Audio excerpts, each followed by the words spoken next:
हम अपने ससुराल में अपनी उम्र ज्यादा होने के ताने सुनते रहती हैं। कुछ वैसा नहीं है जैसा तुम लोग अपनी बीवी की कही हुई बातों पर यकीन कर लेते। मेरा दिल नहीं लग रहा, ये करके बता दे, माजरत कर लूंगा उसे नाश्ते की। इस मेरा तो कोई बात बता नहीं, दुनिया से ज्यादा एतबार करता हूँ मैं। कठपुतली ड्रामे की आने वाले एक साथ बहुत ही इंटरेस्टिंग होती हुई नजर आ रही हैं, जिसमें अब आप लोग देखने जा रहे हैं कि अब इस अरीबा का लालच तो इस अरीबा को ले ही डूबेगा।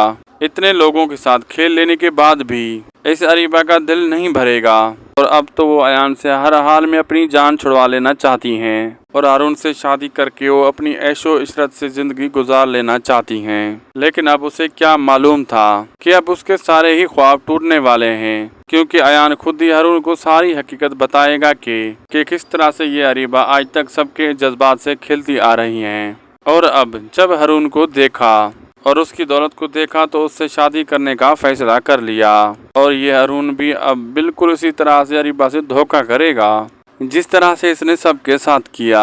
ये अरीबा जो इसे ना ही दौलत मिलेगी ना ही अरुण की मोहब्बत, बिल्कुल खाली हाथ रह जाएंगी। आप लोगों को ड्रामा कैसा लग रहा है कमेंट सेक्शन में अपनी कीमती राय से लाजमी आगाह करें। वीडियो अच्छी लगी तो लाइक शेयर सब्सक्राइब करना न भूलें।